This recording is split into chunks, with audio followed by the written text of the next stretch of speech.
give you an introduction to our distinguished speaker and mentor, Mr. Pinkesh Shah, Product Management and Design Leader at Exabeam, USA.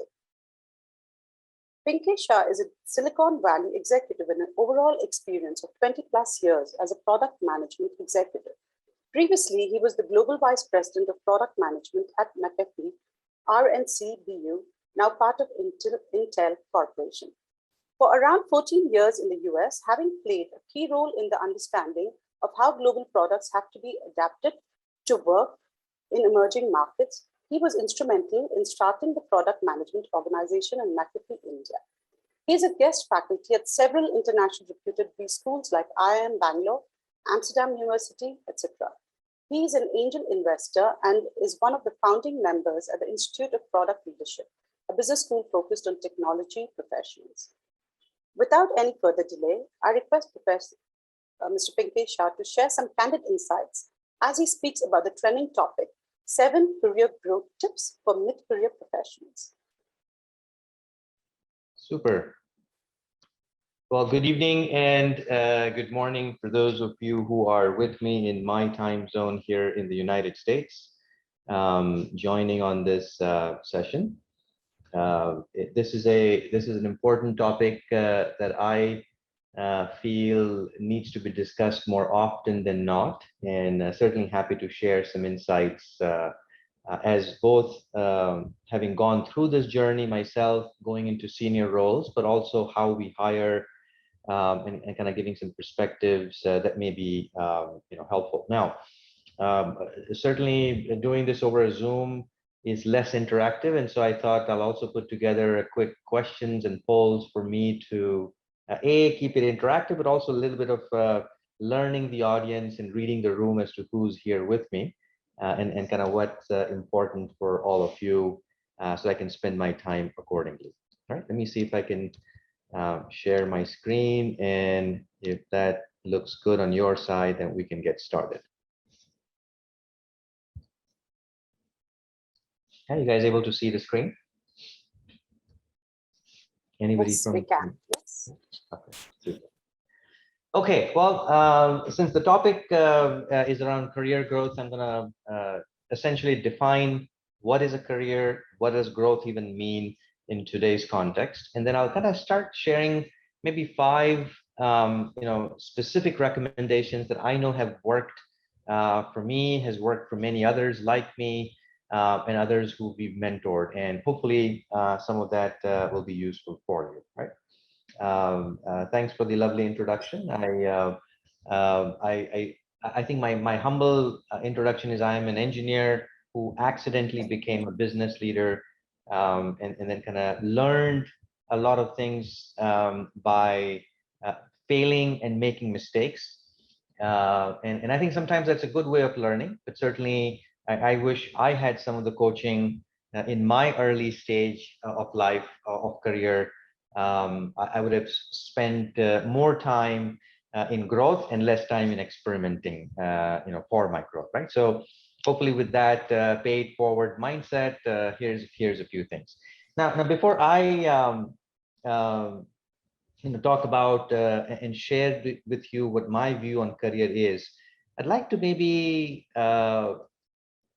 have all of you scan this QR code or go to slido.com and use the code career tips so that I can ask you some questions and initiate the poll, right? So if every one of you can go to slido.com and just put the career tips as the code, that way you're part of the poll room. I think it'll be easier for all of us. And so kind of here's my first question that you will see pop up on your side when you do that. Tell me what career means to you, right? Each one of you may have a slightly different understanding, a slightly different meaning, and potentially a different perspective on what you think career is. And there's no right or wrong answer. But before I share with you what the industry looks at this and how we map this, certainly would love to hear more from all of you, right? So I see some of the answers coming in. Strongly encourage all of you. I know it's kind of hard to see you face to face, but at least if I can interact with you, I will have a better context. Okay, it's a long-term journey, says one. Um, Engagement activity, means to an end, professional growth, job satisfaction. Okay, I see a nice little cloud emerging here of all the things that you guys are sharing.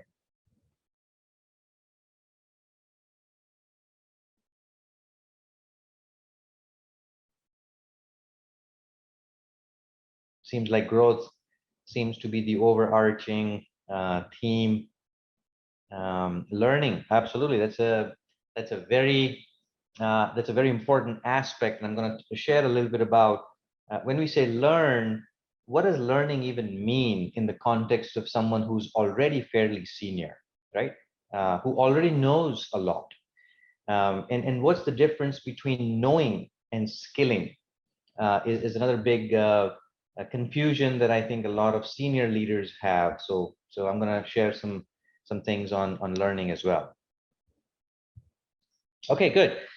This gives me a very good understanding of where the audience thinks of this word when we use this word pretty liberally and pretty often. Quite frankly, most of us spend most of our professional time thinking about this word, right? So it's obviously an important part of our life, and I think it's important to hence get it right and get some insights into how others have gotten it right. Right.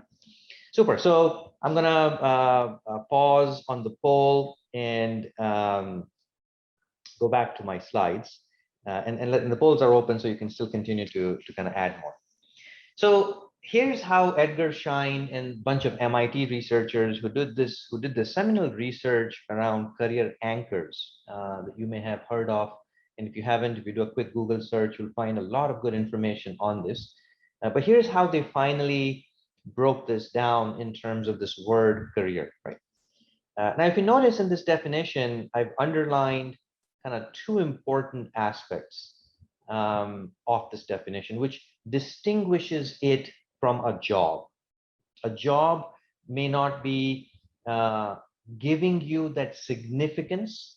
They may not be also continuously giving you opportunities for progress. Now, if your job does give you that, that's probably great news, because then you are aligned your job to your career, right?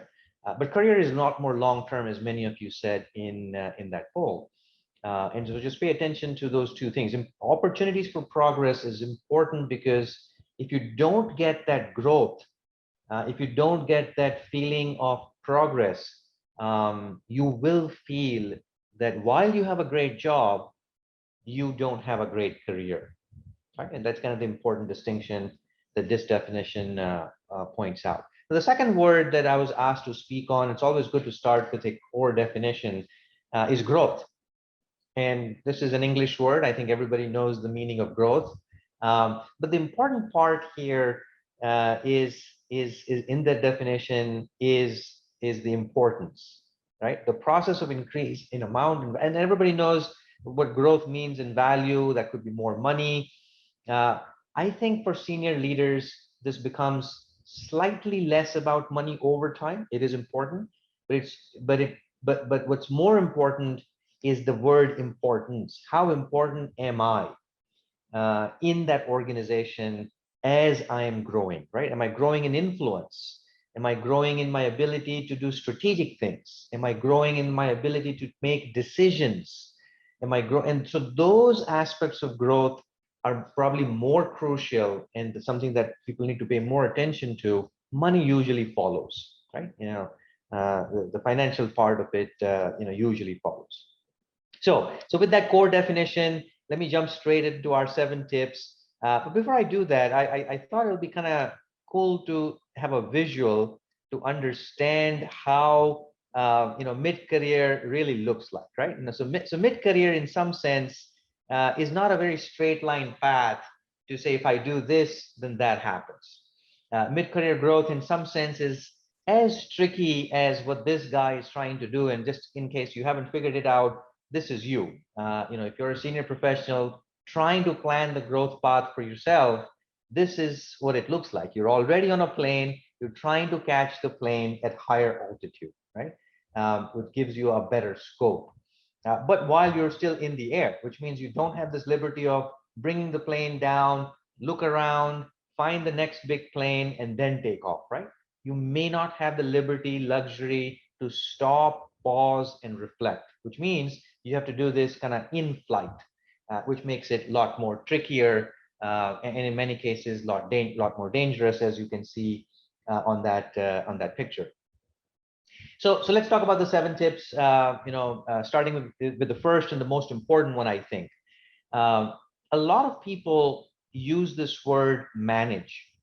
And I think we all need to reflect and think about, in the modern world, the way the businesses and technology landscape is changing, the way companies are hiring, the way leadership is now being looked upon as management team. What does the word managing even mean, right?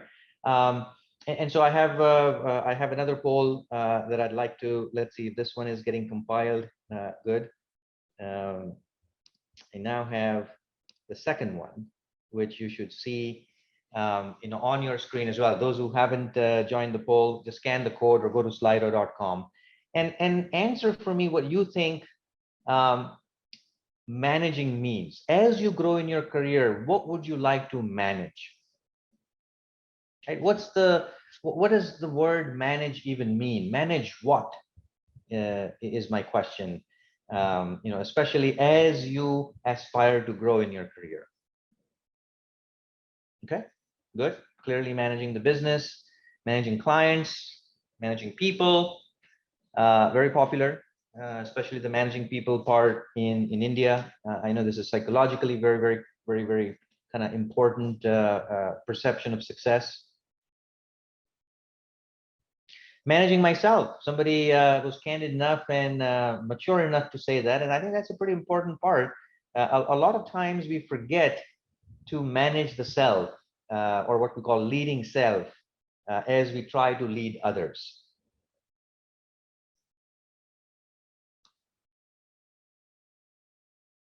Handling tasks, okay, good. Managing stakeholders, absolutely very crucial.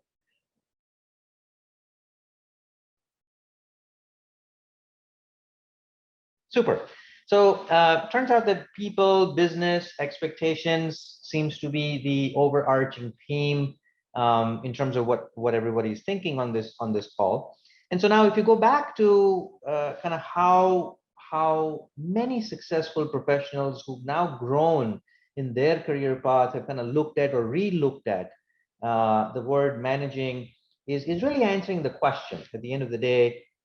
Hey, what is success mean, right? In terms of, where do I need to focus, and what does success even mean, right? And so now, if you ask the question, how much am I making financially speaking, which is an important question, an important reflection of success, has to now change to go beyond just the financial aspect and to say, hey, how can I continue to grow my influence, right? So that's a big shift in how we think about the word managing. Now, 20 years ago in the industrial age, the word managing really meant managing people, right? And the more you manage, the more successful you are. The perception of success is that how big is your team? How many people are you managing, right? Now, if you come from a services background, this is even more important, because that was the #1 measure of how successful you are in the organization. I think that's changing. It's changing to now a newer flavor of managing, which is kind of manage projects. You're not managing people as many, perhaps, but you're managing a lot of critical projects. You're managing a lot of critical process in the company, and that's crucial assets in a knowledge economy as you kind of go from the industrial age to a knowledge age. Now, what's happening now for the next 10 to 15 years is actually shifting that scale as well to what we call managing a bunch of other things. Managing products and services, managing the business itself, financially, how much money are we making? What are we really doing? Who is this product and business for? Who's my customer? Managing innovation. Do I know what the long-term growth for the business looks like? What's my roadmap for the next 3 years? How will we innovate in the marketplace? How will we compete?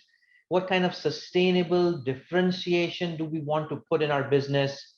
A lot of that requires critical thinking, and leaders are now expected to manage a very different kind of asset than managing people, right?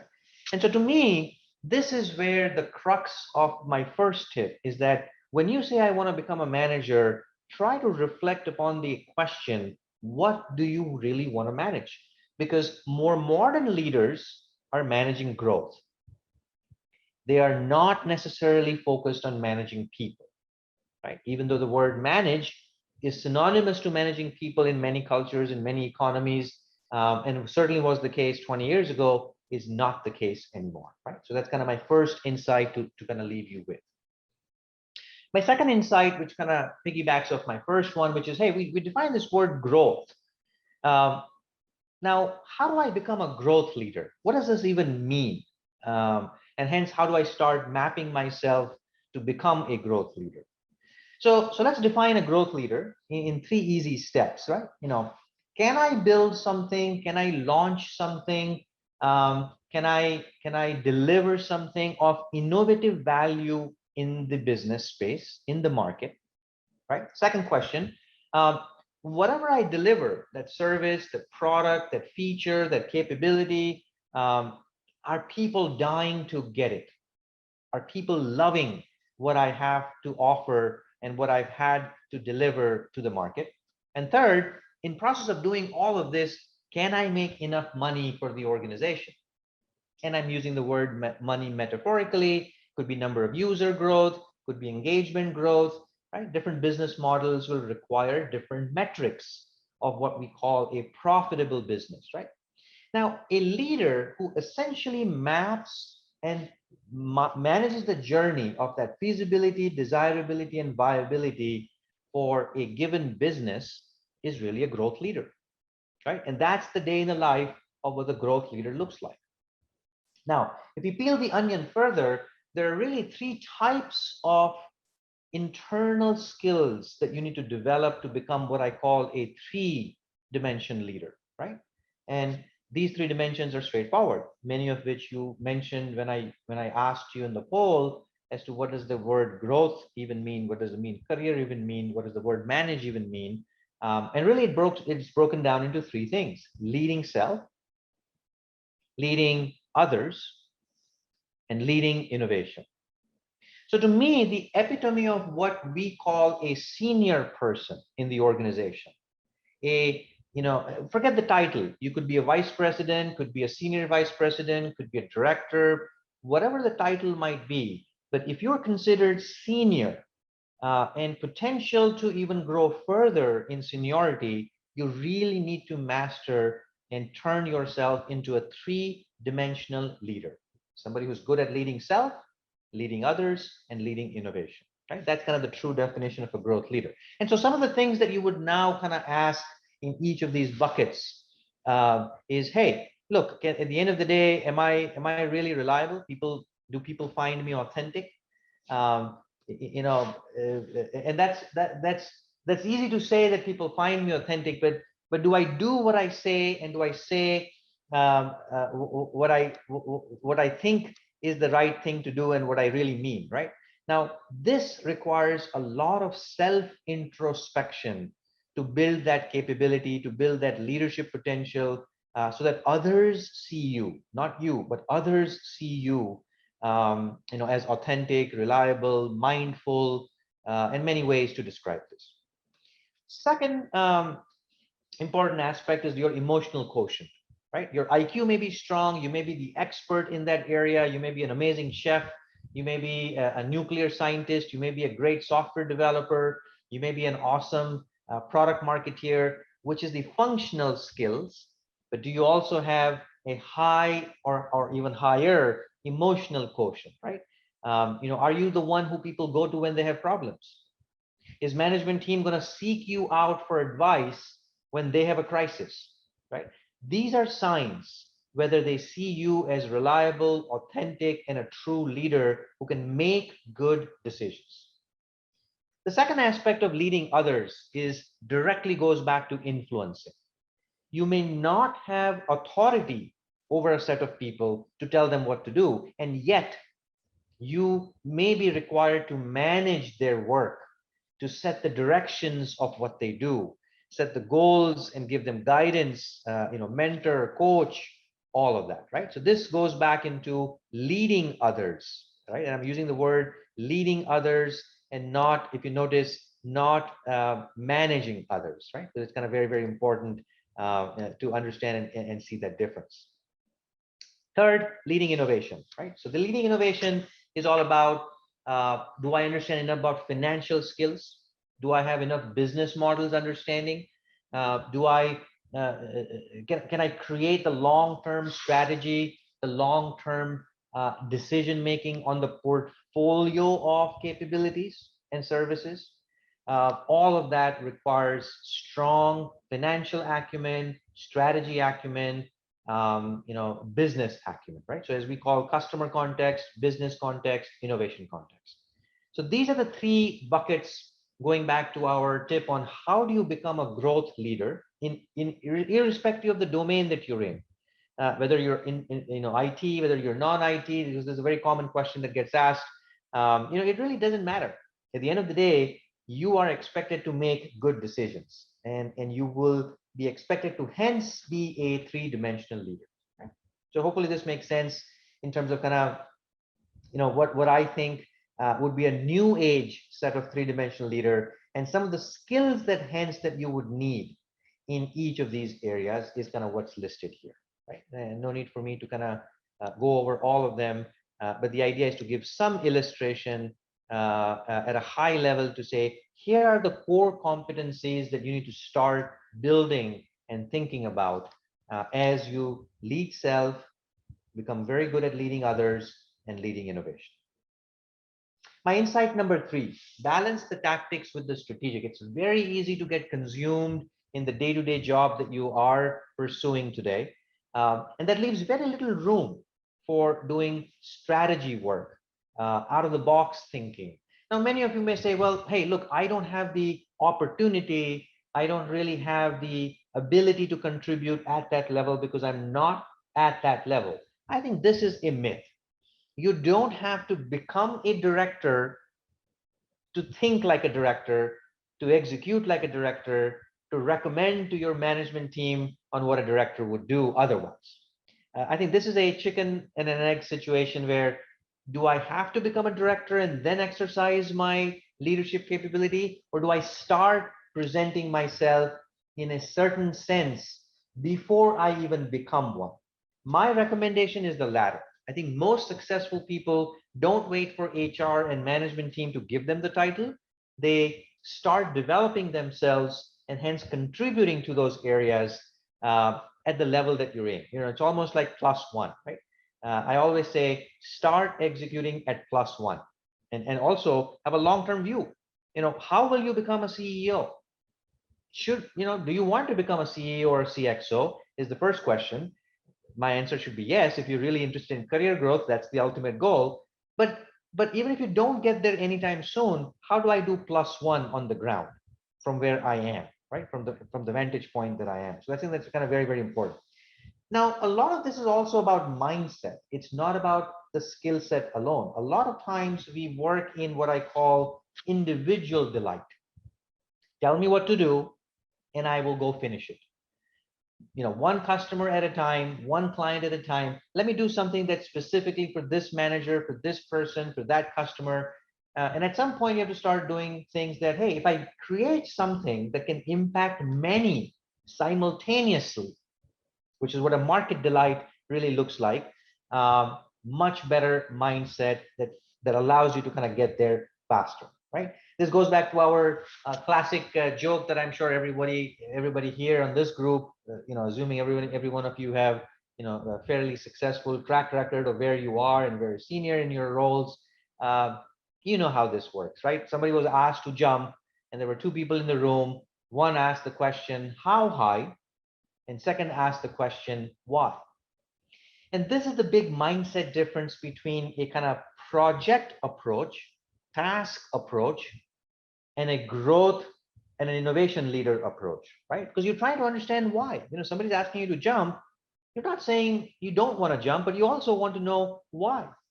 Am I jumping to create a better sound? Am I jumping because I need to reach something on the ceiling? Am I jumping because there's a crawling ant on the floor and you want me to squash it? I don't know. And if I don't know, and if I don't have curiosity and the mindset to ask that question, I'm going to turn myself into an efficient, lean, mean project machine. And nothing wrong with being lean, mean project machine. You're going to get stuck from a career growth perspective because somebody else will do the lean, mean project machine, at 1/3 your cost eventually, right? And so you'll find yourself in this kind of zone of what we call stuck, or even worse, obsolete, where you're no longer as relevant as you were in the first 5, 7, 10 years of your career, right? So that's kind of very, very important. Now, some of the skill sets, which are also starkly different when you kind of deliver a project, and this is not just for project managers. This could be anybody who's more in the task execution zone versus decision-making zone, where at the end of the day you're delivering delight. Right? So there's a big difference in the skill set as well. But I also wanted to make sure that you understood the difference between a growth mindset and growth skill set at the same time, kind of project skill set and project mindset, right? So there are two important things, mindset and skill set. My insight number 4, and by the way, this is just an illustration of all those skills. The deck will be available, I'm sure. If you ask Shairana nicely, she'll send you a link. And this could be a great way for you to look at and map yourself and to say, hey, how many of these competencies am I good at already? Because what I'm good at already is great. Now, what is missing? Let me start kind of building that as I kind of plan, systematic growth. My insight number 4 is what got me here is not going to get me there. Now, while everybody seems to kind of agree with this and know this and subconsciously, commonsensically says, yeah, of course, most people are not actually acting and institutionalizing this notion in their mind. Because the techniques that you use to get where you are today, the tools that you use, the education system that you use, a combination of all of that you've got in your favor, which obviously made you successful to get here, is not, categorically speaking, is not going to be the same as you go from a director to a VP to a senior VP and so on and so forth, right? And I think it's important to acknowledge that and hence change the game a little bit in terms of how you would, invest the time, energy, money, more importantly, mindset to plan for that next big growth. Otherwise, what happens is what we call stuck. And a lot of people ask me this question, hey, what is this stuck that people feel? And I don't have a poll question to embarrass you, although it's a great question to ask, which is, hey, how many of you feel stuck? But assuming that you know somebody who is in this zone called stuck, the formal definition of stuck is actually on the screen. And so take a look at it and see if you like it. If you like it, put a little smiley on the chat window so I know that you liked it. If you didn't, that's fine. Put a little sad face as well. And I'm happy to have a conversation slightly after the talk. But this is the definition of stuck.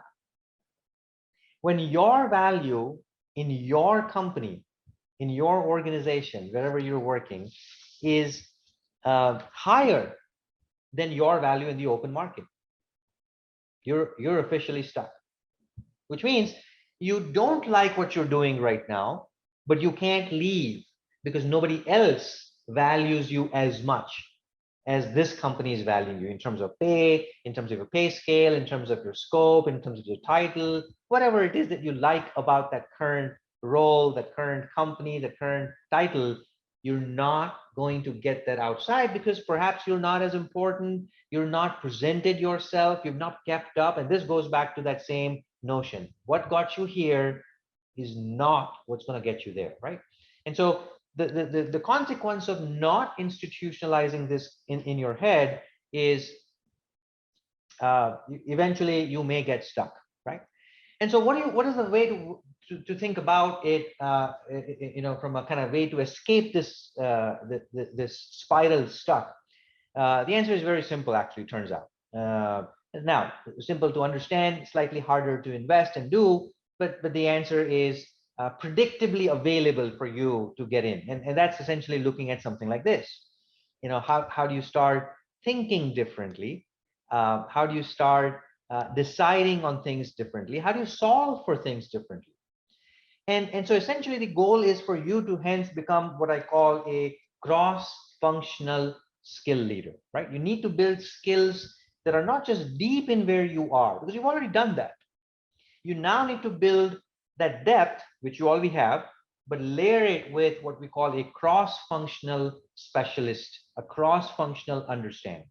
And let me give you a quick illustration and a case study of what this means in many companies. There was this scenario in HP where an engineer came up with this plan, and the plan was very simple. You buy a printer, you buy a chewing gum, the HP printer is given to you for free. Now, let me repeat. I know it's kind of late evening for many of you, and you may realize that there's something wrong in what I said. And so let me repeat it. There's nothing wrong in what I said. It's as good as crazy as it sounds. This was the offer laid out. If you buy a piece of chewing gum, 99 cents, you get a full HP printer, brand new in the box, for free. This promotion actually ran in hundreds of stores in the United States. I personally went to it a couple of years ago at a store called Fry's Electronics, which is in the Bay Area. Next time you're in the US, you should definitely visit them. And people are buying this printer. And somebody's thinking, this is crazy. Somebody's made a mistake this weekend by creating an error in the promotion. Turns out that they did not. And the reason that they did not is because the HP printer, which costs them about $30 to $35 to make, and they're selling it for about $70 to $80 in retail price. Yes, they're losing money so-called upfront, but because that printer requires ink, and only HP ink will work in an HP printer, you buy the ink for the next 4.5 to 5 years till the printer is still alive in your house. As somebody called it, the monster. You brought a monster to your house. Now you have to feed the monster. The cost of that ink over time is what we call total lifetime value, will be about $628, which means there's plenty of money for you to make instead of trying to force yourself to beat the competition, to add one more feature, add one more capability in that base product. Just give it away. Right? And so this is an example of an engineer, not a business person, not a creative strategy person. Any engineer can, any analyst, any one of you could have come up with this model as well. If you started thinking differently, if you built the skills to understand how to monetize this differently, and hence solve differently. Here's my prediction for all of you, since you were kind enough to attend the session today. Here's my prediction. You're going to get this car, the object that you see on the screen, just like the printer, for free. There's going to be a time where you show up with your Aadhaar card in India and somebody's going to give you a free car. However crazy that sounds, it's actually going to happen. And the reason it's going to happen is because we already know the answer now. There's a bunch of ways to monetize that car. Yes, the car is free, but the internet that goes into that display inside that car is going to be $39 with Geo or Airtel, or in United States, AT&T, and so on and so forth, right? The tracking vehicle, the diagnostic systems, the automatic self-driving, the virtual mechanic, all of that is additional cost. But yes, the car on its own is going to be free. Now, how do we leverage freemium as a business model? How do we look at digital economy, even for non-IT products? Car is a pretty strong non-IT product, but sold with a very strong digital flavor. And so this is what I mean by every growth leader needs to start moving and shifting from the core depth that you have to a more customer context, business context, innovation context, so that you can start solving things differently. right? So that's kind of what my illustration was for my fourth insight. My fifth insight is a little bit controversial, but a little bit more direct and blunt. And I hope you don't, take it in the wrong way or hate me for it. But I think this is important to say this, and hence I'm saying this. Stop collecting, start connecting, right? And what I mean by this is this, especially in India, I hear this a lot when I meet with alumni, when I meet with people who I hire. uh, I have a three-letter word. I am a CSPO, I'm an ITIL certified, I'm a PMP, I'm a GPO, I'm a whatever, right? And I think they take this so much pride in this collection of certificates, collection of these three-letter words, that they actually forgot the most important part that you're supposed to do after that, which is apply. Yes, you have certain kind of domain understanding because you've taken a workshop, you've taken a certification. And I know I have to be careful. I'm speaking at an institute, which also gets into this zone of certification and programs and education. And so I have to be kind of careful that the IPL guys don't hate me as well. But the reality is that's only 5% of the value. The 90%, the 95% of the value is the application, right? So knowledge is just a bunch of dots, as you see on the picture on the left. It's the application of it that will make you a true indispensable leader, right? And so have this tenacity and the focus that don't prematurely celebrate just because you got a workshop or you got a degree, or you got a certification. Spend time to ask the question, hey, do I know enough about how to apply that knowledge? I'm going to talk a little bit about knowledge versus skill as my last tip. But here's my bonus 5.1 tip related to this one. Resume based hiring is dead. I'm a hiring manager. I've hired hundreds of product leaders. I've hired hundreds of leaders and senior leaders in my life. Tell you what, resume based hiring is dead.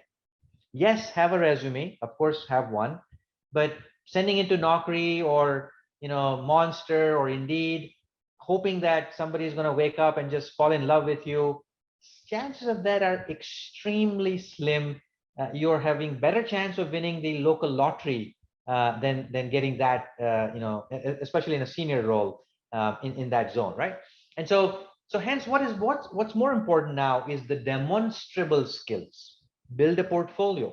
If you have to apply to me for a job, tell me why you are qualified to do this. Don't do a declaration, which is what a resume does. A resume is nothing but a declaration of competencies. I know this, I'm good at this, I'm good at that. It's a self-declaration. Yes, you have a degree from ISB or IPL or wherever, UC Berkeley. That's an endorsement. Great. You get 5 extra points for that. But show me the portfolio. Show me the demonstrable assets that you have worked on, because that's what's going to crack it, right? So let's kind of keep that in mind. I always cite this example. Do a quick search on Nina Airbnb, and you'll find how she wrote a blog that got the attention of Airbnb's co-founder, sitting in Middle East, by the way, and got a job offer within 48 hours of publishing the blog, writing an analysis of how she thought Airbnb should enter in the Middle East. And she wrote a nice little blog, demonstration of skills. She knew a bunch of analytical tools and frameworks, but she applied that in the context of Airbnb and made a recommendation. There you go. She lands into a job. And so there are hundreds of thousands of such examples, by the way. I know many of that at the institute that I have coached have gone through the same thing. They wrote a blog, put it on LinkedIn, and next thing you know, the LinkedIn CEO of India calls him up and says, hey, I disagree with your point number 3 and 6. The rest is fantastic. Would you like to come and run it for us? What a better way of getting, landing into a senior role, because you're demonstrating and because you have a portfolio, right? So keep that perspective, as part of that insight. My second last insight number 6, is all about map your career trajectory, right? Most people don't know where they're going. And when you don't know where you're going, every direction seems to be a good one. And every journey seems to be an enjoyable one, which is good for the random traveler. But for a professional trajectory, a professional, a growth leader who wants to really kind of move up, you need to map it. And then you need to accelerate it and actively work on it. This is not going to happen by accident. This is not going to happen by coincidences. It can, but don't count on it, right? It's not a predictable way of doing it. So what does a career path even look like, right? Most of the career paths that I have seen looks something like this. You're on the left, you have your capability. So replace the word product with capability if you're in a services organization. And on the right, you have a group of capabilities, a group of businesses that you're managing. On the y-axis, you have operational, which is more tactical stuff that you're doing, and more strategic stuff that we talked about is on the upper right. Now, if you look at your growth, this is how your trajectory typically will look like, right? And so as you now kind of become a manager, you become a senior manager, you become a group manager, a director, senior director, VP, CXO, and eventually a CEO. Every strong career leader, career growth leader who's developed themselves into a 3D role, he or she needs to be aspiring, in my opinion, to become a general manager, a head of a business, or a CEO. That's it. That's the only goal that should be there. Now, some of you may take longer to get there. Fine. I accept that. But what I don't accept is kind of, hey, I don't know where I want to be and I'm just happy where I am. If that's the case, well, then you don't need this session. You certainly don't need to worry about career growth. You just go to the nearest temple and pray, and hopefully good things will happen. But for the rest of the 90% of us, you actually have to map it, accelerate it, and actively work on it. A lot of growth leaders, by the way, end up jumping through this and skipping this. So you don't have to go this in this linear fashion. A lot of them will skip. They'll start their own company and become a CEO faster, and so on and so forth. And by the way, so this is very interesting, right? In the last decade or so, last 8-9 years or so, 70% increase in the number of CEOs coming from a non-sales role. This is fascinating because for 25 years before this, the number one function from which CEOs were emerging were actually salespeople. If you're good at selling, you become a great salesperson. And if you become a great salesperson, you're eventually the CEO, because CEO is all about selling. Welcome to the world that we live in today, where sales is the fastest declining function, by the way. So sorry if anybody is a salesperson on this call, I have slightly bad news. The highest attrition of most companies of who gets fired the first and the most often is really sales right now, because the product, the service, the business is going through a digital transformation, is going direct to consumers, is leveraging models and marketplaces. I don't need salespeople to sell stuff. The system should sell itself, right? The buyers are going to come asking for it. So I don't need to really even sell, which means that now the creator is becoming more important than the seller. And hence, your goal should be nothing short of that of a CEO. And then there are examples of this that we all know, both in tech and non-tech. Now, a slide kind of bonus hint as my 6.1, because the team asked me to only put 7 tips and I kind of had 9, so I tried to squeeze in 2 more. So here's my 6.1 related to the 6, which is who you know is as important as what you know. Right? And I know, again, this is one of those cliches that everybody thinks they have understood, but are not actively participating. In fact, let me go ask time for a poll, where I wanted to ask one question, which is this.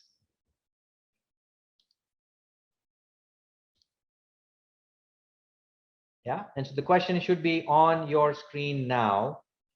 And tell me what you think. How many relevant connections are you building every month? Networking, essentially, how much networking are you doing is an indication of this question that I'm asking all of you to tell me, right? And one of the options is, by the way, hey, no networking. I have no time to do this networking business because I'm too busy. That's fine. That's the reality.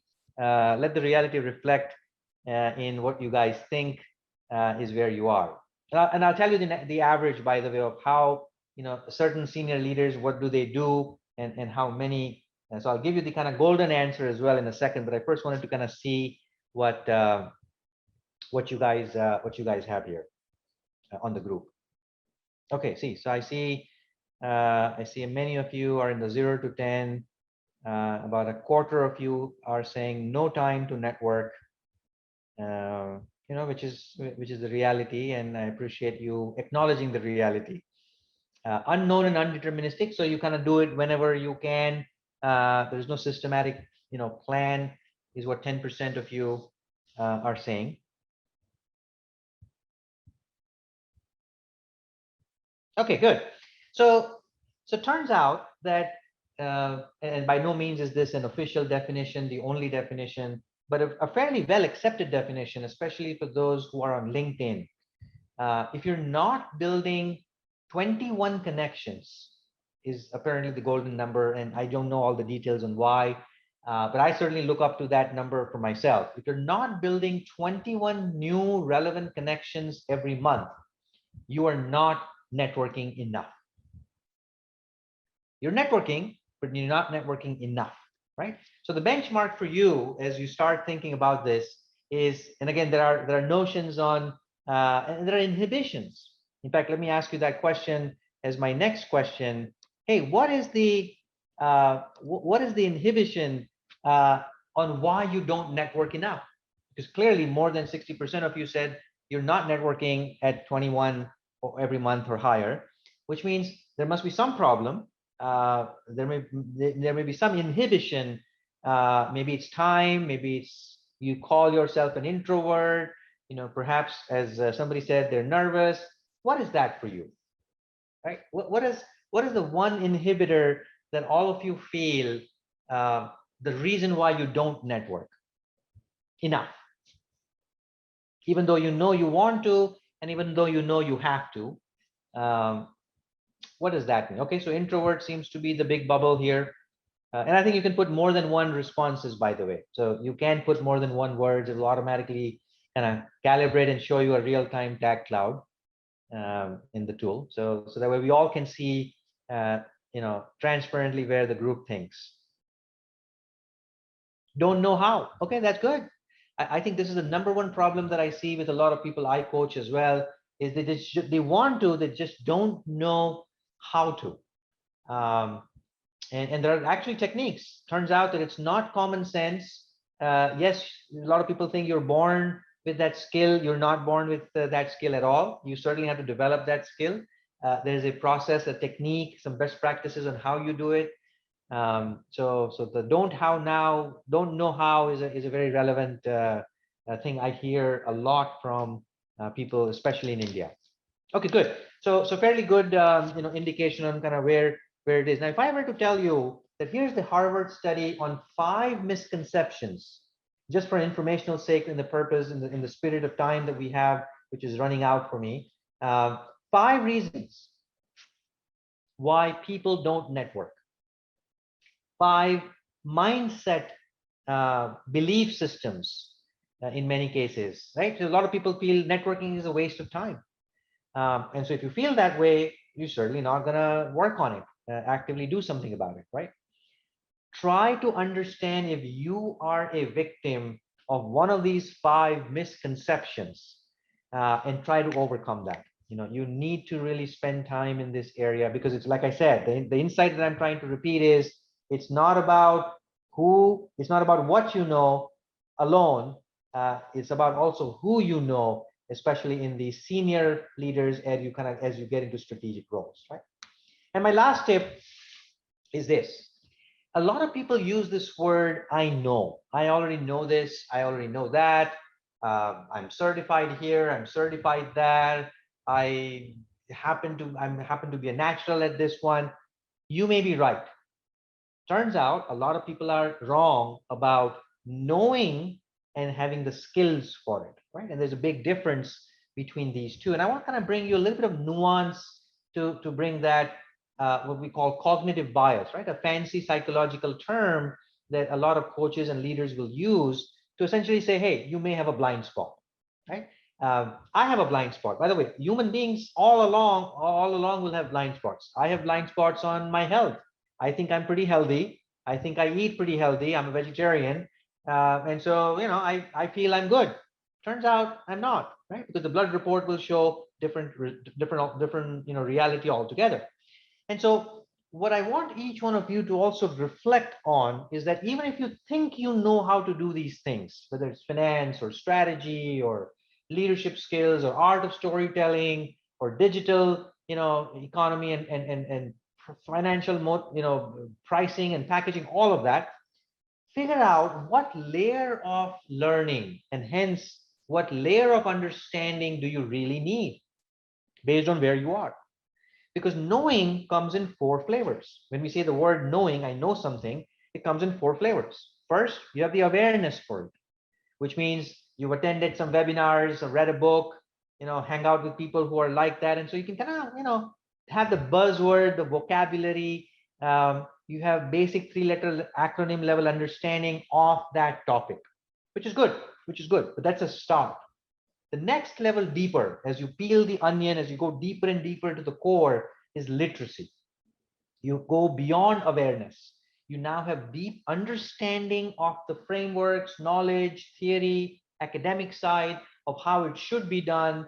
What are the best practices and all of that, which is good, which is really good, because the first one is just very surface oriented, right? Very, very buzzword oriented. The second one is slightly better, but that's still not skill. Skill comes at the next layer of depth, which is the third layer, where you now have repeatedly applied those frameworks into a real problem, and you have evidence to show that no matter what kind of pricing problem I give you, you are a pricing expert, for example, and you can price anything because you've done it 20 times, you've done it X number of times.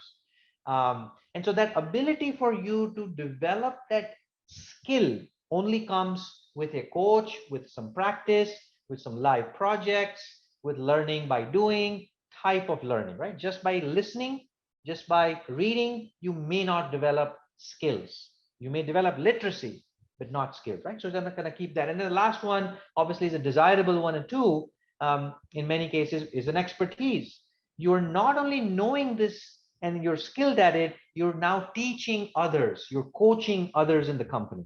You're seen as the person to go to when somebody has to write a job description for blockchain or cryptocurrency or IoT. You are the default expert, and you will set the stage for the company and the organization on the process on how we should hire for that skill, who we should evaluate, and you are the absolute expert, not just in your company, but even expand your influence beyond the company into your community. You are the expert in the space. You host webinars. You will be called on CNN for an interview. You write blogs which has 1 million subscribers, and so on and so forth. What I do recommend is that if you don't want to go all the way to an expertise, which is difficult in multiple areas, you need to pick a few where you need to get to a skill level, at least. You may have a few where you can keep at an awareness level, right? So you don't need to be a person who has the depth in everything, but you definitely need to ask the question. When you say you know something, do you mean you have awareness for it? Do you have the literacy for it? Do you actually have the skills for it, right? So just going to keep that perspective in mind. And so hence, summarizing where we started out, measurement of success needs to go from here to here. And hence the word managing needs to go transition from left to right to kind of where we are. That would be my summary as you plan for your next leadership growth, which I certainly feel is possible for every one of us, every one of you who's on the call, irrespective of where you studied, irrespective of your background, irrespective of your industry, and so on and so forth, right? So here's my summary for you, and happy to take some questions if there are any, or based on the time, we can do it later. I know there's another speaker after me as well, so I will turn it back over to you guys. Happy to connect with all of you on LinkedIn. Send me a note if you have a question or two. But certainly wish you all the very best, and I hope you become an awesome growth leader. Wow, that was a loaded, helpful, and insightful session on growth tips. Thank you, Mr. Pinkesh. We will take a quick, we'll take just a few questions from the Q&A window. And the first one is MBA necessary to become a product manager? working as business analyst in fintech domain and have 4 years work experience? Yeah, so to me, it's not necessary. Uh, if you have it, it's an additional edge. But what's more important is, again, not whether you have this certification or that MBA. It's can whichever learning program that you have subscribed to, can that learning program enable you to build skills?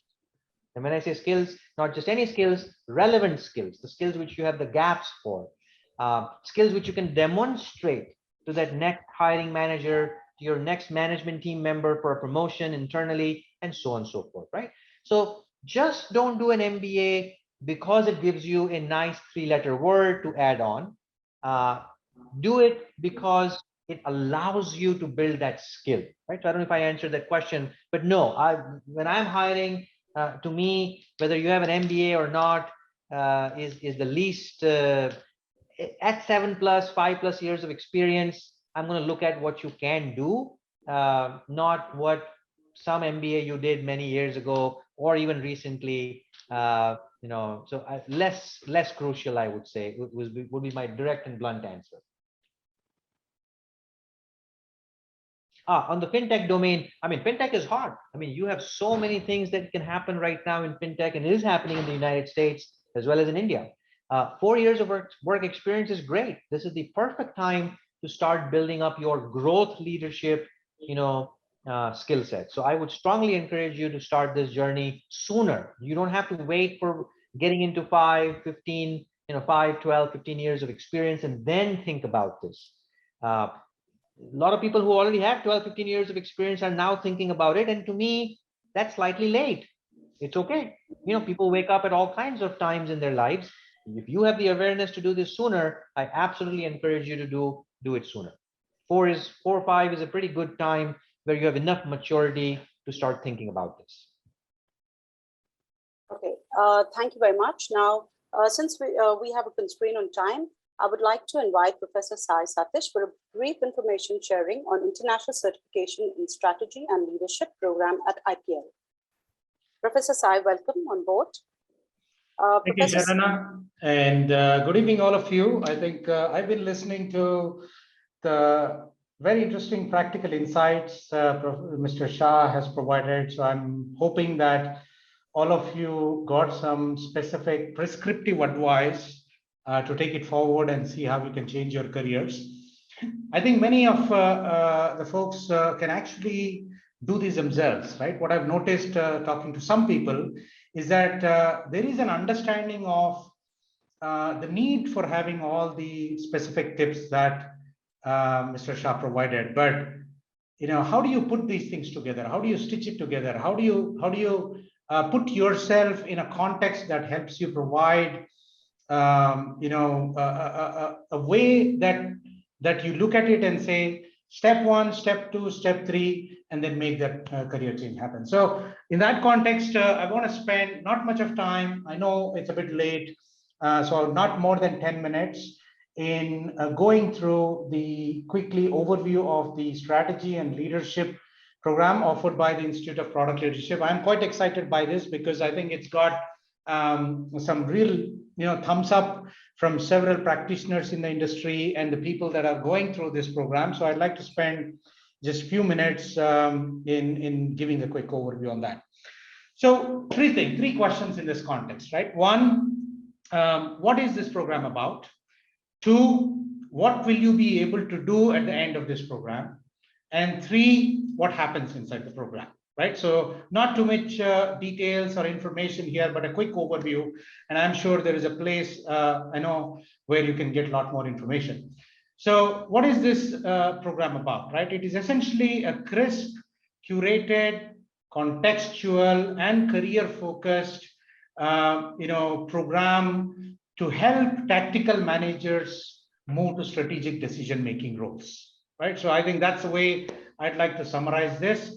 And it is crisp because it is designed for 5 months with 5 core skills that will help you in strategy, in leadership, in communication, in financial acumen, so that you become, understand the cross-functional aspects of the business that Mr. Shah was also clearly calling out, and curated because this is essentially a program that it was developed in conjunction with several CXOs in this country, right? Essentially, most of them are hiring managers, and they're looking at it and say, these are the most important competencies and skills that we would like to see in people moving into strategic decision-making roles. There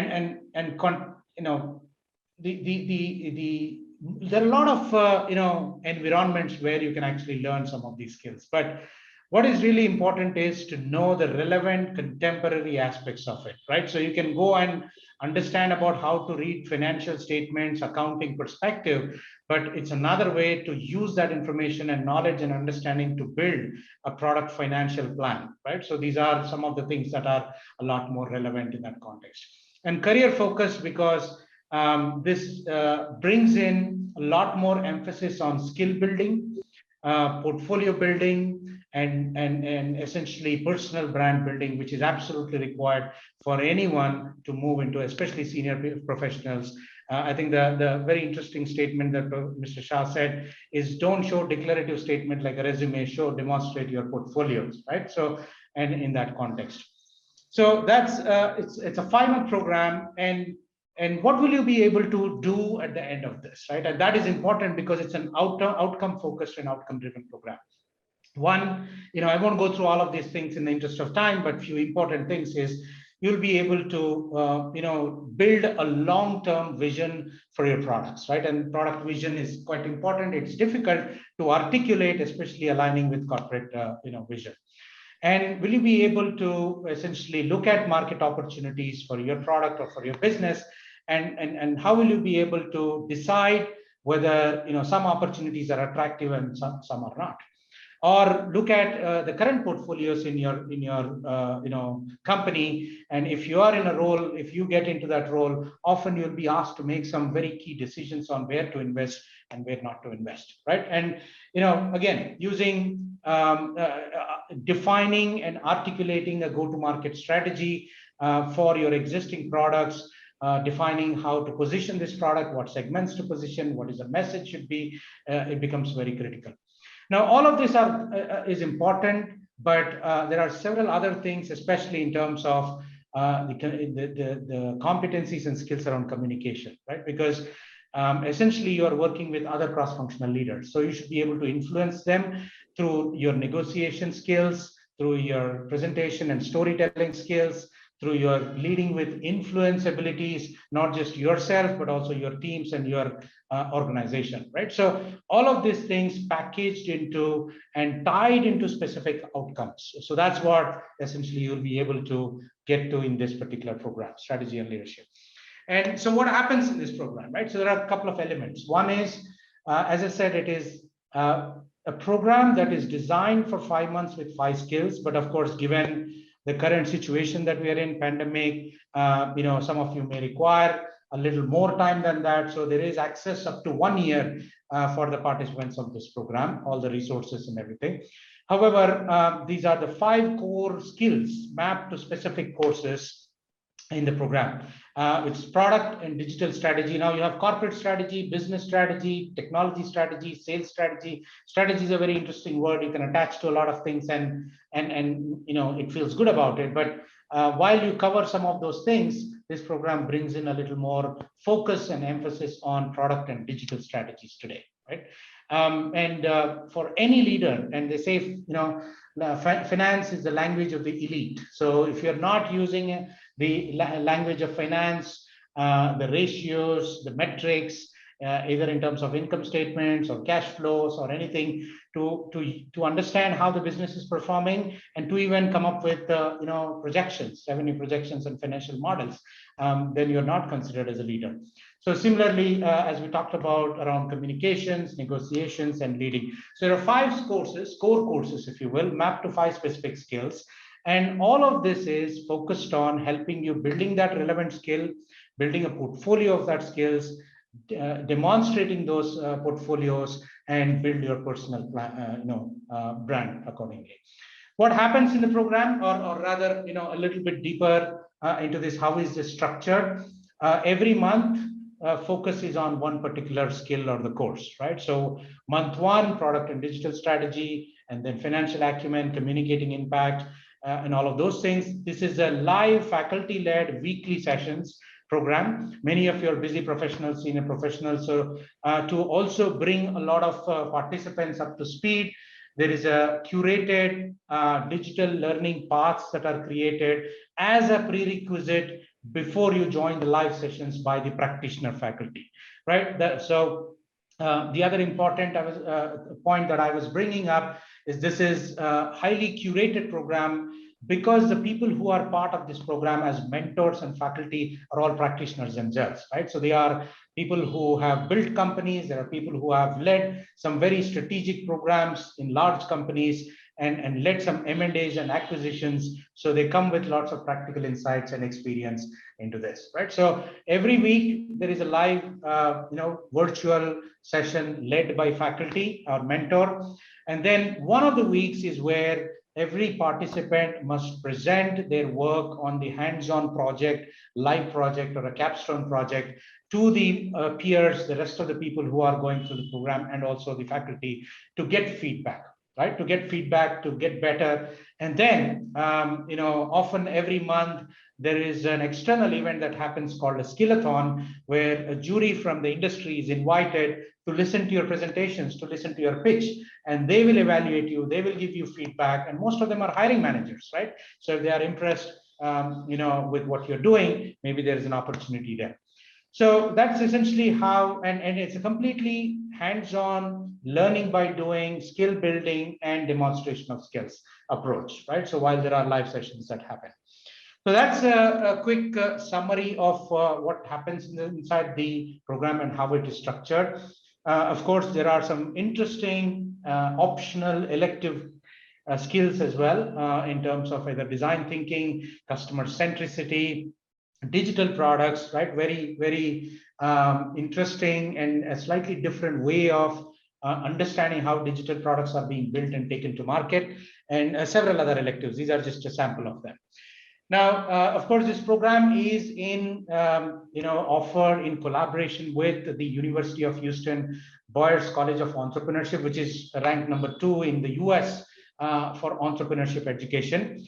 And they are offering a Marshall Scholarship, for a very limited time of $350. So scan this QR code. You will be asked to take a basic assessment to understand where you stand today in variety of strategy and leadership competencies and skills. And after that, you can have a discussion or a conversation with a counselor who can give you a lot more details about this program and how you can essentially benefit from it. One other thing that I wanted to really bring about in this is there is a dedicated career assistance platform for all the participants, where the way that hiring happens is not through resume, it is through some hiring events, right? So the hiring managers who come directly from the industry, they essentially provide a challenge, a strategy challenge, a leadership challenge, or a product challenge for the participants, and ask them to come and present that in after 2 days, 2 days, 3 days, and hence evaluate you on your understanding of those skills, your application of those skills, and then finally ability to present, communicate, influence them, and then take it forward, right? So it's a pretty interesting platform, and this is available to all IPL alumni, irrespective of the programs that they are in. So a lot of interesting activity there, and on average, there are about 8 companies coming to hire from this particular platform, right? So I'll stop with that. I know we're a little over, but if there are any questions specifically on the program or what happens in there, maybe we could spend about 3-4 minutes, but otherwise, that's essentially what I wanted to quickly cover. Okay, I'm just quickly going through the questions to see if there are anything related to the information about the program. Feel free to reach out, by scanning the QR code in front of you, and you can get a lot more information about this particular highly valued international certification program. Again, going back to what Professor Shah is saying, is certification necessary for any of these things? Probably not. But I think what a curated program, a contextual program like this will help is provide you that structure to navigate all these most important competencies that one needs to have, and not just by acquiring the skills, but having the opportunity to work on those, to present those to other people, to talk about those and demonstrate and get those career transitions, right? So that's the important aspect about this program. Yep. Okay. Thank you very much, Professor Sai.